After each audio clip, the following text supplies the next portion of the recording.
We continue our story with the hunt for the, well, Renaissance Blaster. And we have Wheeljack, Smokescreen, and Arachnid being the ones to go for it. Because, again, we kind of covered every other mission. We already know what happened to Optimus and Bulkhead. So let's just cover this final, mission and stuff like that. And just like in the original, Soundwave is, tailing this ship. However, with 3 Autobots here and 3, well, I guess you could say more dangerous Autobots in the likes of Ratchet, no offense, but he's not really the best when it comes to combat. This is where we actually see a different change in his timeline, and one of the few surprises that I've promised in this chapter. So, this is where it actually begins, with Wheeljack wondering how the heck they're going to shake Soundwave.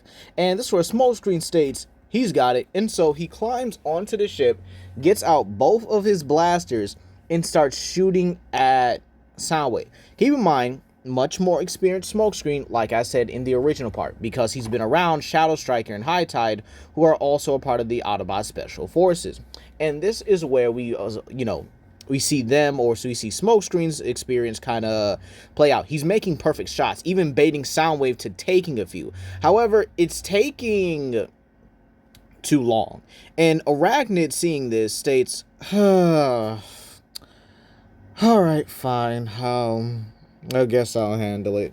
And so she climbs on the top of the ship, tells Smokescreen to go back inside, and transforms. Keep in mind, her weight isn't as much as the other monster bots, but because, again, she is she's Cumanga, she's not a overall giant spider, because, she's no bigger than, I'll probably say she's, like, slightly bigger than Slash in her beast form, but again, so, all the Dinobots are slightly bigger than their original selves, so that just kind of makes it easier and simpler.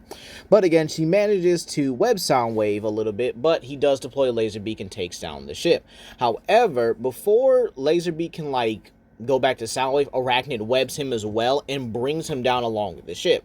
So, this does mean that Laserbeak is actually killed here rather than,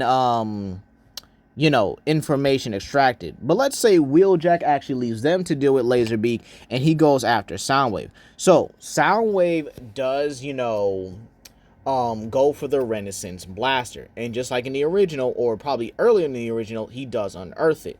And Wheeljack does arrive. And a large majority of that fight does go the same. However, here is the difference. When Soundwave is about to go for the surprise attack on the Renaissance Blaster, this is where he gets webbed by his tendrils and then slammed right into the wall by Arachnid, who actually was able to arrive, far quicker than Smokescreen. So, this does mean that they pretty much deal with Soundwave a lot quicker. However, Arachnid simply tells him, shoot him in the spark. And we're just like, well, okay. Bam. Soundwave dead. However, to make sure that they can still use him, Arachnid basically pulls a Mortal Kombat and uproots his head. Now, you might ask, whoa, why are you killing Soundwave this early? And let me ask y'all this. Y'all saw the cast that I just put on this team, right? What makes y'all think Soundwave was actually going to live? I mean, even if Arachnid is still part of the Monster Bots and she's good, she's still ruthless. She's still a bit quicker to kill than the rest of them, as are the other Monster Bots. Plus, considering the conditions that the Autobots are in, I think it would make more sense for them to make casualties a lot quicker. The only exceptions being they do need Starscream, and they did capture Megatron because of the time and constraints of the situation involving Hedorah. Meanwhile, back at the Autobot base, or basically, well, they pretty much go back to the Autobot base, and Arachnid is asked by Grimlock, how'd it go? And she's like, oh, it is actually great, Commander. And then she tosses Soundwave's head at him, and he says, dang, it's actually pretty hardcore. And this was Swoop was like, wait a minute, we can actually use this. Hey, Ratchet, we got a head for you. And this is where Ratchet kind of looks at him like, oh my god. I'm actually kind of disgusted it still has Energon on it, but at the same time, yeah, we can actually still use this. So Ratchet actually begins working on Soundwave's head so they can actually extract any and every information on it. Again, basically making Ratchet's whole, well, crack open Soundwave plan pretty much come true. And so this is where Grimlock pretty much informs Arachnid, Smokescreen, and Wheeljack on the situation with Optimus and Bulkhead. With Ratchet also pretty much explaining that Bulkhead and Optimus are going to need a massive overhaul if they are going to get back. So this does mean they are going to need the Forge.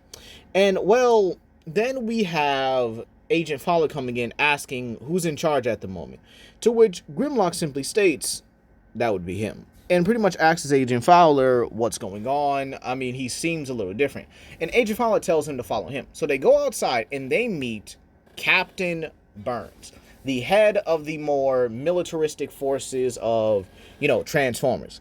And pretty much I'm introducing, I guess you could say, kind of a new character, because we never really knew who Agent Fowler's superior was. We just know he was the liaison between the military and the Autobots. And so Captain Burns and his scientist, Dr. Powell, who's actually pretty interested in the Cybertronians, we'll explore that later. And he actually, you know, asks Grimlock, you know, can they talk for a minute? And Grimlock pretty much kneels down to his level and is like, sure, go ahead. So this is where Captain Burns simply states the government is not blaming the Autobots for the situation that happened with Hedorah. They saw their efforts and they saw that they arrived far later than what they were expected. They understand they're dealing with the Decepticons, but they do need someone to pay for this. And pretty much Dr. Powell says that Hedorah annihilated over 45 million people on an entire coastal side of Manhattan, okay, or New York City and stuff like that. You guys get what I mean. He killed a lot of people, and the only way they can even identify them is by any of their cards, or even some of them that still have cards. Because remember, New York does have a kind of a large homeless population, so some of those people are just never going to be identified, so kind of sad as well. And this is where Captain Burns asks, can they have Starscream? But Grimlock simply states, no, at the moment you really can't. To which Captain Burns is like, I understand that you know, he is a Decepticon, but we do need someone to pay for this, and we do think a execution of him would be great. And this is where Grimlock's like, yeah, I get that, but we actually do need him for a little bit more information. And we actually found out he was working with Silas. Plus, we're also trying to see how the monster Hedorah works so we can use it against the cons. To which Agent Fowler simply says, okay, understandable, but so you mean to tell me he's been working with Silas? Now it makes sense. Mech making monsters and machines at this point. Very interesting. To which Slug simply states, yeah, so far hasn't cracked yet. But we do have someone interrogating right now. And this is where RC comes in and is like, hey Grim, thank you so much for allowing me to have my time with Starscream. It was great. You know, she's kind of like wiping Energon off of her knuckles and stuff. And probably something for her body. Then she kind of looks at him like, what did I miss? To which Quick Shadow's like, oh, well, we were simply talking about how Starscream may have information on Silas. And Arcee's like, oh, yeah, I did get that out of him. Silas is actually at a Arctic facility in the Canadian, you know, in the far outreaches of Canada. Shout out to the Canadian people out there, y'all rock. And this is where Grimlock simply states, perfect timing. So, we'll divide and conquer. And hopefully we can actually see some of the situations. However, just before Grimlock can decide the teams, he doubles over in pain, holding his head. And this is where we see something he thought he never had. That rage, that orange glow of his rage comes back, but he's holding his head as someone's talking to him telepathically. It's Nita. Nita is contacting him via her telepathic and telekinetic powers, saying, help her. Help us. And this is where, before anyone could rush over, RC is the first one to rush to Grimlock's side, asking if he's okay. And he takes her hand gently and actually gets up and says, yeah, I'm fine. These creatures that they have are asking for help. At least one of them is. To which Slug says, okay, then we gotta deal with the situation. We can't just let them go. However, Grimlock does remember something, and he's like, oh, wait a minute. Not all of us monster bots can go. To which they pretty much ask why. And this is where Slug is like, oh, yeah. We got the one-armed pirate in the back. And this is where Captain Burns simply asks, one-armed pirate. And to which this is where Wheeljack simply states, oh, he's talking about Megatron. Yeah, they kind of ripped his arm off and just left him back there, kind of chained. To which they all kind of laugh at it for a moment. And Grimlock simply states that right now, I guess they're going to have to divvy up some of their sources so that they don't leave the base vulnerable. Even with Megatron having one arm, it's still, vulnerable. To which this is where Wheeljack simply states, wait a minute, where's High Tide and Bumblebee? And so this is where Snarl simply explains that High Tide and Bumblebee are actually investigating his ship, wondering why it took so long, and they may actually go after Tidal Wave to try and take him out before he becomes a threat again. And so this is where we pan over to Megatron's cell, to which he's simply looking at the beaten down and wounded Starscream. Simply states, and here I thought you were useful. All these years of deception, betrayal, and you barely even succeed without me.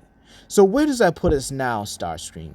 And Starscream simply grunts in anger, understanding what Megatron is saying, and understand what Megatron is trying to do. Meanwhile, back out there, Agent Burns actually receives a call, and he's actually distressing, as this is where we see Silas. Keep in mind, Silas was not able to control Sarkostian, so he actually went for broke, and states that if he can't have the Kaiju, he'll simply use his machines to do his dirty work. And so this is where we actually see Silas and his Viacons slaughtering a lot of the military personnel. And keep in mind, it was obvious that Nemesis Prime was killing humans, but keep in mind as well, he also has his Viacon army that he developed with Starscream, all branding their, own multicolors and stuff like that, so they at least look some difference from each other. But again, still mindless Viacons at the end of the day. So this is where Grimlock decides that they need to divide and conquer. So RC decides to take Swoop and Wheeljack with her so that they can go to the military base and engage with Nemesis. Then Grimlock takes Smokescreen, Arachnid, and Snarl with him. Snarl just in case some of these monsters need medical attention. Arachnid because again she can kind of make the situation less violent with her webbing, but again we know good and well how that's going to go with 3 monster bots already over there. And Smokescreen to infiltrate the facility. So we go over to the Arctic facility. Everything seems fine and dandy. Some of them are even talking about their retirement plans from mech when they make big money off of this. But your retirement plan's gonna have to wait, because Space Bridge opens and 3 Kaiju just walk through. Yeah, y'all not gonna make it today, I'm sorry. And so as Grimlock, Snarl, and Arachnid keep everyone busy, this is where Smokescreen drives in with the GOAT, Agent Fowler. Keep in mind, he is going into this facility armed.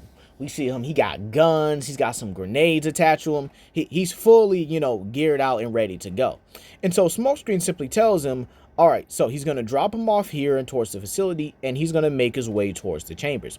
So with that being said here, Agent Fowler is just like, yeah, I got this. And pretty much just locks in. So what we actually see is, even though, Transformers Prime is somewhat of a kid's show, I mean, dear God, the way they were killing other Decepticons and stuff, it is not PG rated.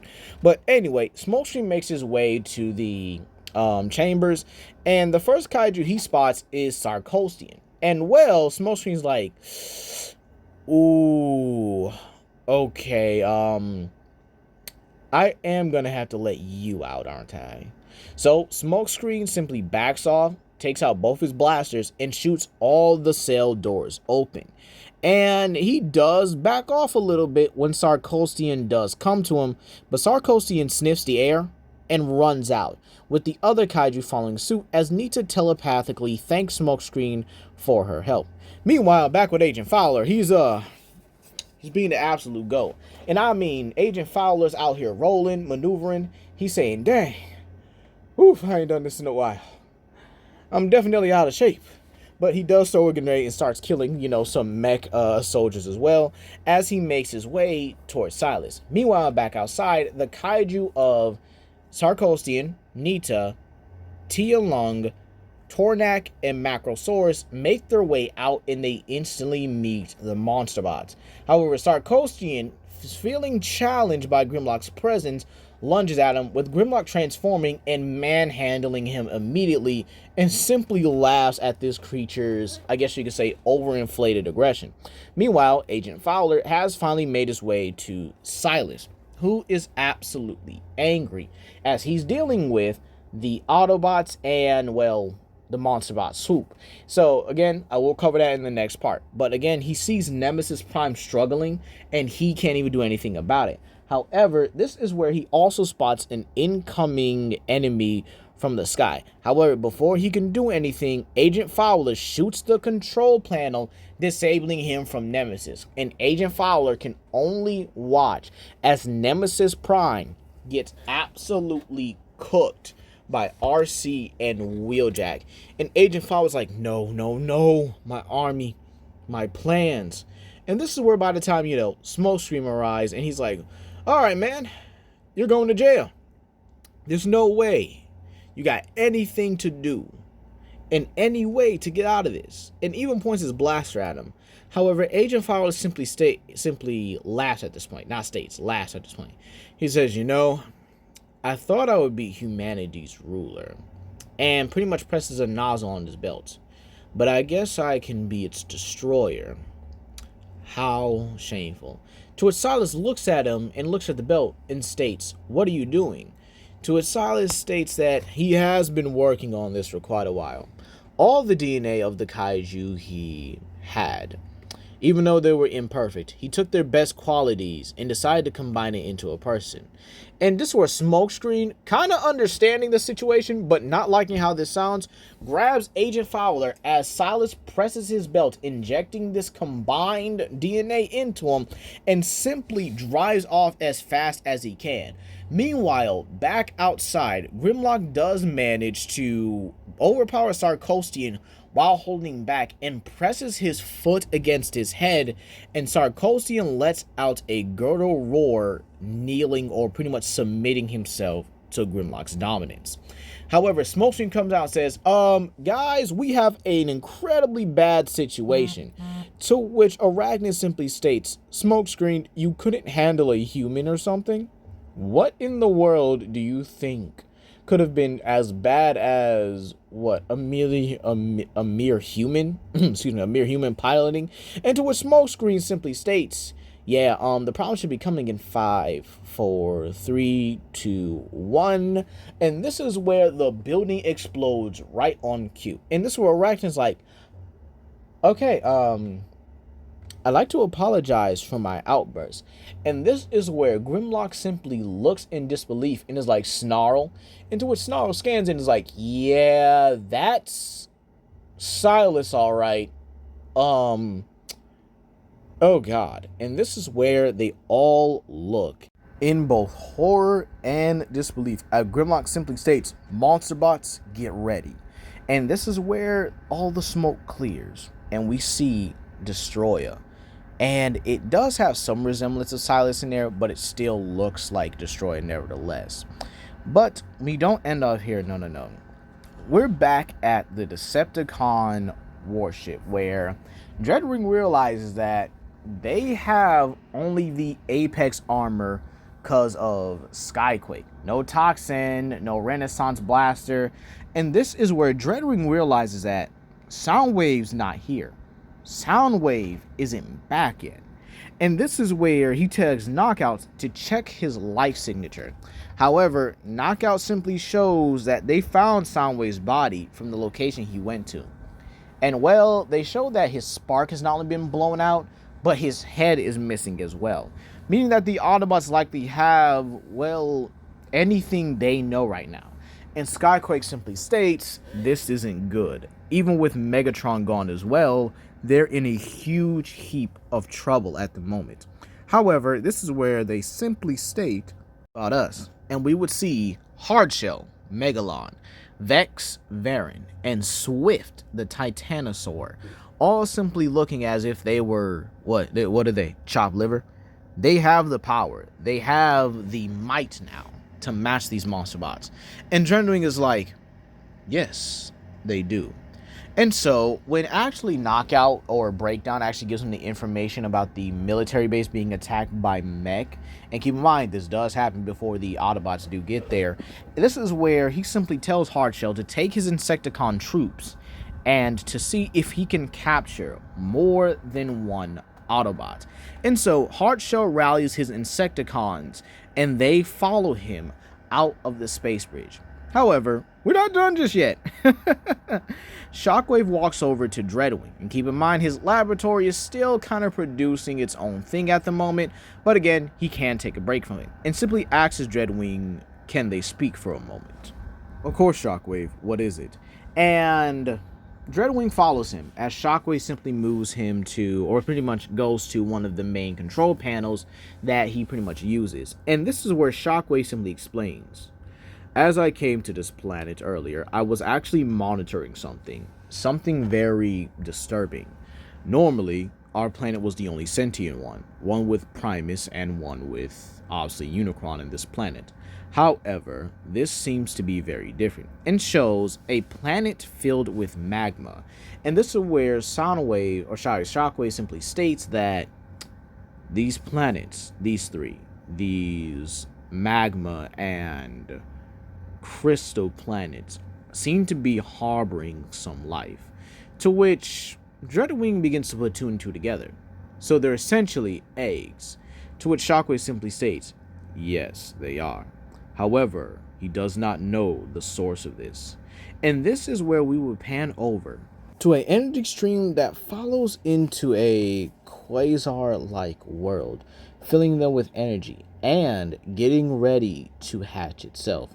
And that's where we're going to leave it off here, you guys. What is Megatron planning? What happened with Silas and Nemesis Prime and RC's team? And can the Monsterbots defeat this new and improved Destroyer?